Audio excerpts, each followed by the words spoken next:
好，大家好，最近你们过得怎么样？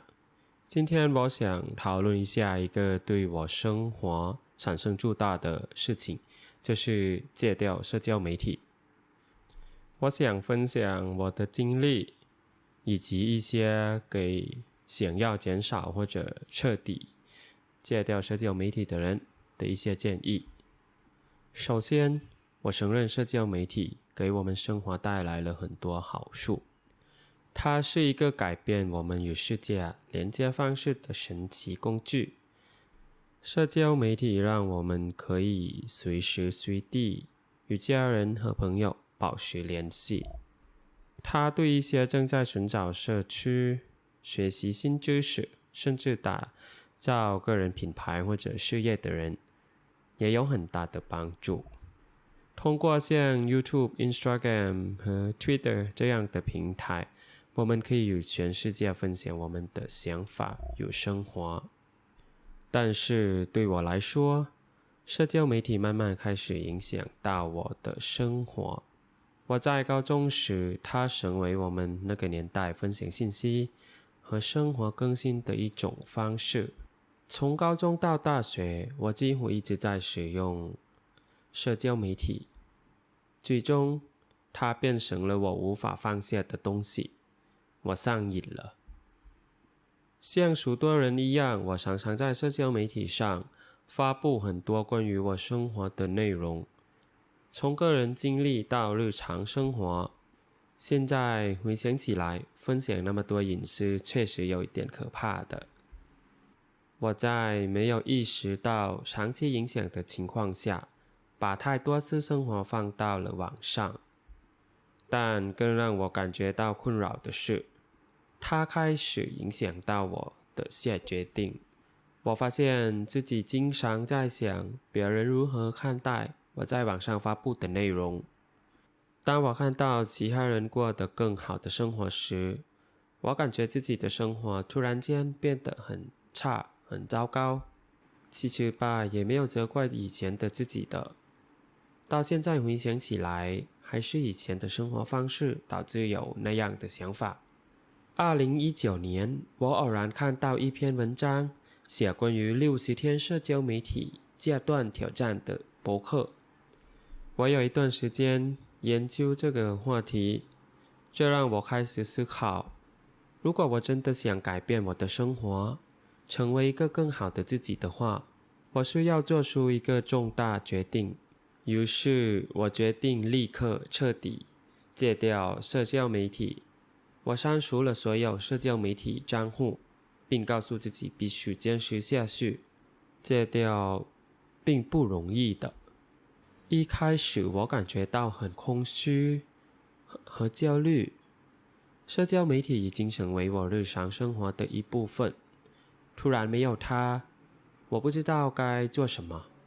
但是我下定决心要改善自己的生活。我知道我在网上浪费了很多时间。如果我想追求自己的梦想，那就必须用一些有意义的事情来代替那些浪费的时间。戒掉社交媒体之后，我为自己设定了明确的目标，所以我开始用一些可以帮助我成长的事情来填补那段时间。例如，我想提高我的英语水平，并取得更好的成绩，所以我开始看英文版的 Netflix 节目，听播客，读书。随着时间的推移，我的英语水平有很大的进步。我不再觉得每几秒、几分钟就要查看手机，我变得更专注、冷静、自在。戒掉社交媒体之后，我还注意到我的心态发生了巨大的变化。我不再觉得有必要向他人证明自己，或者与网上的人来比较。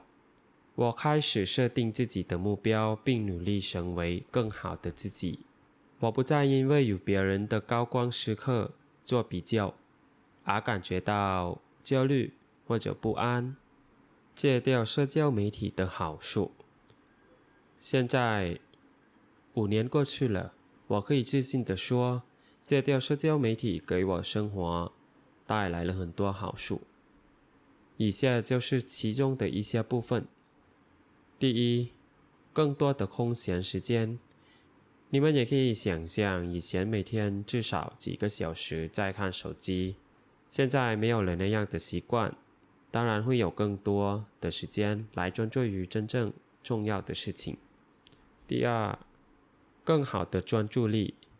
我发现自己的注意力得到了提高，能够更好的集中精力完成任务。减少焦虑。社交媒体经常让我们感觉到必须与他人竞争，有赶超。戒掉社交媒体帮助我摆脱了这种压力，专注于自己的生活，而不再担心他人的看法。改善心理健康。我变得更加关注自己的情绪，没有了社交媒体的干扰，我能够更好地照顾自己。最后，第五，更深的关系。